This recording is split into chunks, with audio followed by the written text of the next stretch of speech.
आनंद वाटतो. ज्या शाळेमध्ये रोहित शिकला, ज्या शाळेने म्हणजे त्याला प्रमोट केलं, ज्या शाळेने आज त्या शाळेत असं सेलिब्रेशन होत आहे. आम्ही आता रोहितची वाट बघतोय. ज्यावेळेस रोहित येईल त्या याच्यापेक्षा जास्त सेलिब्रेशन करतो.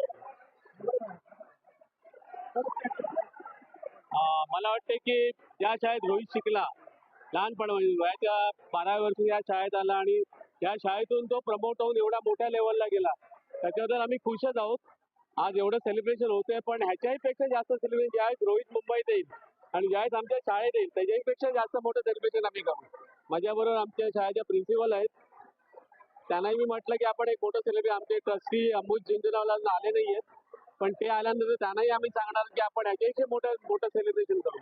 आजच्या हे जो कॉन्सेप्ट आहे हा तुमच्या ते खूप चांगलं आहे. ज्या बिना शाळेत त्यांनी हे जे बनवलंय, त्यांनी रिप्लिका बनवली वर्ल्ड कपची, खूप चांगले वाटले आणि अशी गाडी त्यांनी बनवली आहे म्हणजे येणाऱ्या मुलांसाठी एक एन्करेजमेंट आहे असं मला वाटतं.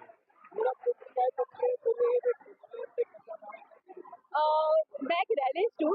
मैं अपनी गाड़ी में हर साल सोशल टीम लेके जाती हूँ। इस बार रोहित ने इतना बड़ा अचीवमेंट किया इंडिया के लिए, तो मैं रोहित की बहुत बड़ी फैन हूँ। तो मैंने मेरी गाड़ी में रोहित शर्मा की विक्ट्री का पूरा डिस्प्ले किया है, जो हम रोहित की स्कूल में गाड़ी लेके आए पेरेंट्स की परमिशन से, और ये बच्चों को इंस्पायर करने के लिए कि बच्चे अगर अच्छा अपना स्पोर्ट्स में वो करें तो कहीं कहीं पहुंच सकते हैं। रोहित शर्मा की जैसे अचीवमेंट करते हैं।